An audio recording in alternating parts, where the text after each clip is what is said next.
Pertama adalah sadari, seberapa sih ya pengaruh diri kamu.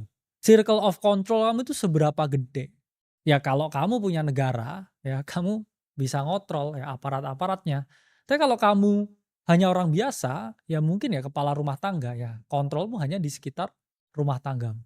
Itulah mengapa banyak orang yang terobsesi dengan kekuatan, ya setelah punya kekayaan, maunya kekuatan. Karena dia ingin kontrol segala hal. Tapi tiba-tiba nih setelah 5 tahun dia udah nggak menjabat lagi, kontrolnya kan juga pasti berkurang. Kontrolnya menurun. Akhirnya apa? Dia memperoleh yang namanya post power syndrome. Merasa bahwa dia punya kontrol dan akhirnya dia udah kehilangan itu semua. Karena ya jabatan semua itu kan juga nggak ada yang abadi. Kekuasaan pun juga tidak ada yang abadi. Dan ketika kita merasa ya segala sesuatu itu sangat abadi dan kekal, ya kita akan hidup dalam yang namanya kekecewaan.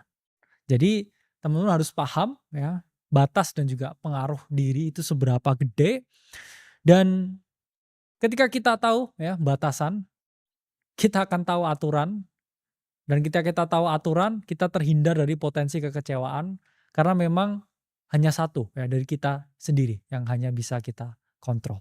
Selanjutnya, manage ekspektasi juga penting. Saya bukan orang yang pesimis ya. Saya memang ngomong realistis, tapi realistis itu berbeda dengan pesimis. Saya tetap ya punya framework yang optimis terhadap kehidupan, terhadap apa yang saya cita-citakan, dan saya percaya semua orang kalau punya niat yang baik, kalau mau bekerja keras, kalau berinvestasi dan juga ya melakukan alokasi aset yang benar, mereka itu pasti kaya.